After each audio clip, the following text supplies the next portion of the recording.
I can only confirm that we have a reservation to call additional or other witnesses if necessary when the circumstances warrant it.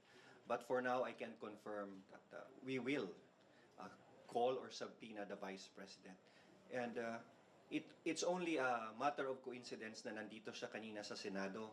So naitanong na lang din ni Atty. Lorna Capunan kung nandito pa siya habang ongoing ang trial at kung dadalo ba siya.